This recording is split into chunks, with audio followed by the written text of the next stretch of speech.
بسم الله الرحمن الرحيم. الحمد لله رب العالمين، والصلاة والسلام على سيد الأنبياء والمرسلين محمد وعلى آله وأصحابه أجمعين. أما بعد، فأعوذ بالله من الشيطان الرجيم. بسم الله الرحمن الرحيم. يستفتونك قل الله يفتيكم في الكلالة إن امرؤ هلك ليس له ولد وله أخت فلها نصف ما ترك وهو يرثها إن لم يكن لها ولد فإن كانت اثنتين فلهما الثلثان مما ترك وإن كانوا إخوة رجالا ونساء فللذكر مثل حظ الأنثيين يبين الله لكم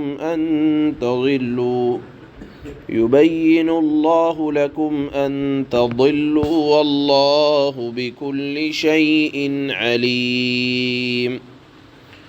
صدق الله مولانا العلي العظيم. اس آیت کا ایک خاص شان نزول ہے، وہ یہ ہے کہ ایک صحابی ہیں حضرت جابر ابن عبداللہ رضی اللہ تعالی عنہ،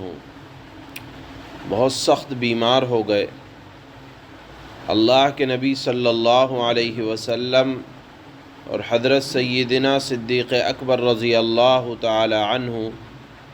ان کی عیادت کے لیے تشریف لائے۔ دیکھا کہ اس وقت حضرت جابر ابن عبداللہ انصاری رضی اللہ تعالی عنہ بے ہوش ہیں۔ اللہ کے نبی نے وضو فرمایا اور اپنے وضو کا بچا ہوا پانی حضرت جابر ابن عبداللہ انصاری رضی اللہ تعالی عنہ کے چہرے پر چھڑکا، جس سے ان کو ہوش آیا۔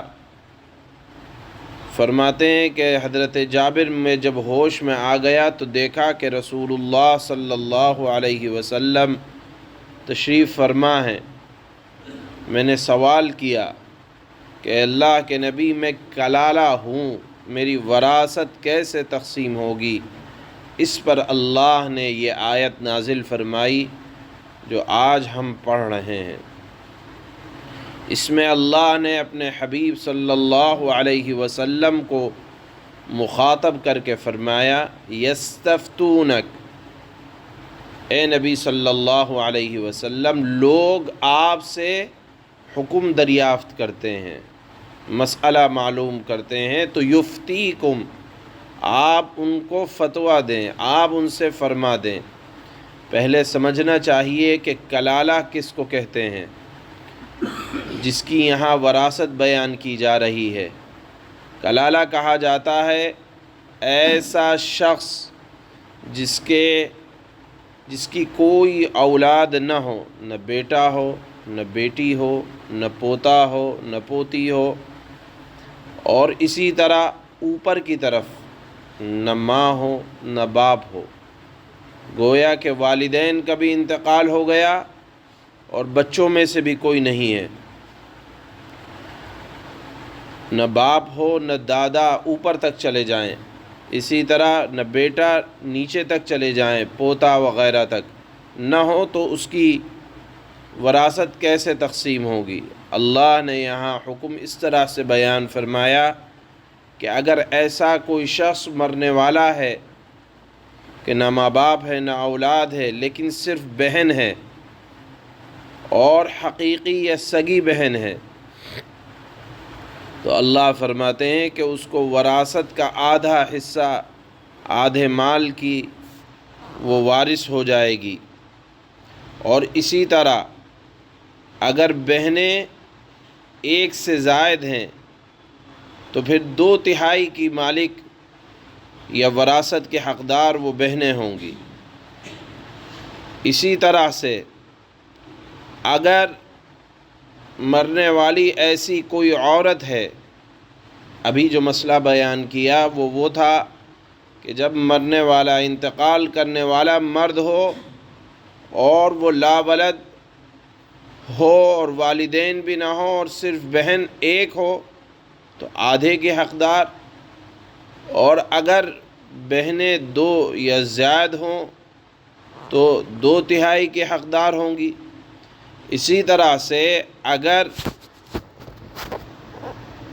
بہن کا انتقال ہو رہا ہے اور بھائی حیات ہے اور بہن ایسی ہے کہ ماں باپ میں بھی کوئی نہیں، اولاد میں بھی کوئی نہیں، ایک بھائی موجود ہے، تو اللہ نے فرمایا کہ سارا کا سارا وہ بھائی حقدار ہو جائے گا۔ اور اسی طرح سے اگر انتقال اس طرح سے ہو رہا ہے کہ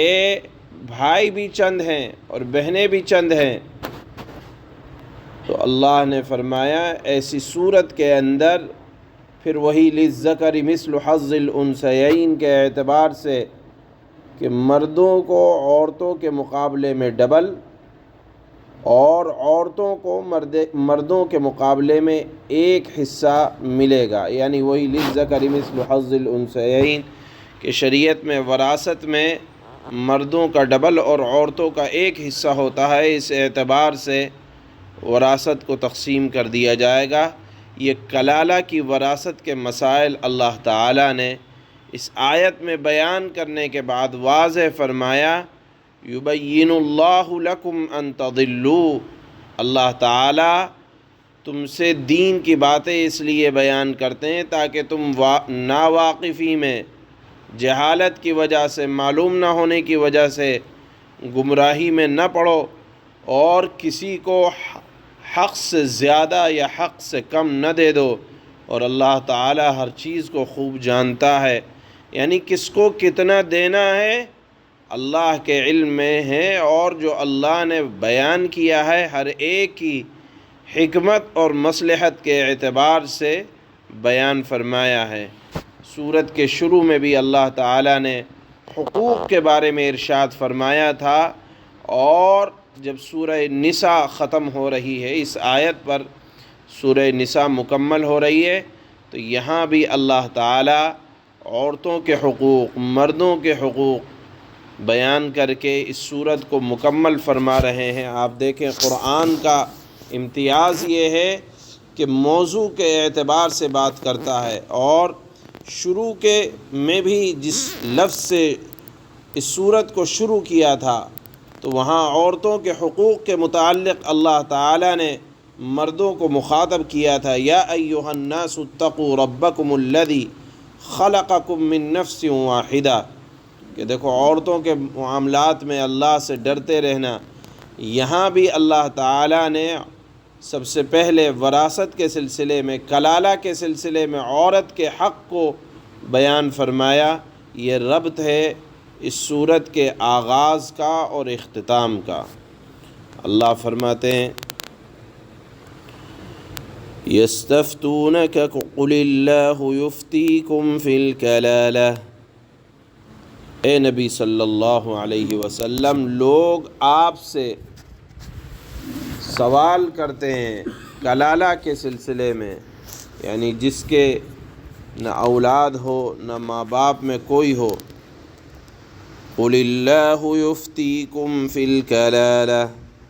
کہہ دو کہ اللہ تمہیں کلالہ کے بارے میں حکم بتاتا ہے۔ ان امرؤ ہلک لیس لہ ولد ولہ اخت فلہا نصف ما ترک، اگر کوئی شخص اس حال میں مر جائے کہ اس کی کوئی اولاد نہ ہو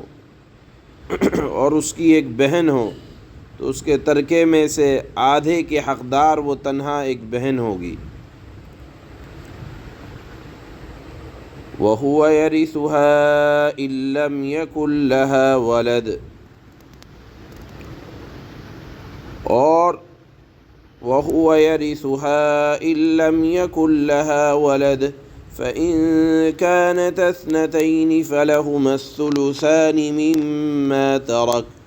وَإِن كَانُوا إِخْوَةً رِجَالًا وَنِسَاءً فَلِلذَّكَرِ مِثْلُ حَظِّ الْأُنثَيَيْنِ يُبَيِّنُ اللَّهُ لَكُمْ أَن تَضِلُّوا وَاللَّهُ بِكُلِّ شَيْءٍ عَلِيمٌ۔ اے نبی صلی اللہ علیہ وسلم، آپ کلالہ کے بارے میں حکم ارشاد فرمائیں کہ اگر کوئی شخص اس حال میں مر جائے کہ اس کی اولاد نہ ہو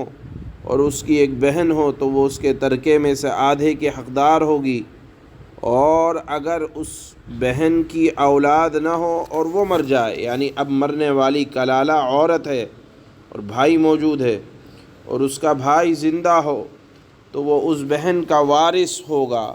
اور اگر بہنیں دو ہوں تو بھائی کے ترکے سے وہ 2/3 کے حقدار ہوں گی، اور اگر مرنے والے کے بھائی بہن ایک سے زائد ہوں، یعنی بھائی بھی ہوں اور بہنیں بھی ہوں، تو ایک مرد کو 2 عورتوں کے برابر حصہ ملے گا، یعنی بھائی کو ڈبل ملے گا اور بہن کو 1 حصہ ملے گا۔ اللہ تعالیٰ تمہارے سامنے احکامات کی مسائل کی وضاحت کرتا ہے تاکہ جہالت کی وجہ سے، نہ جاننے کی وجہ سے تم گمراہ نہ ہو، اور اللہ تعالیٰ ہر چیز کا پورا علم رکھتا ہے۔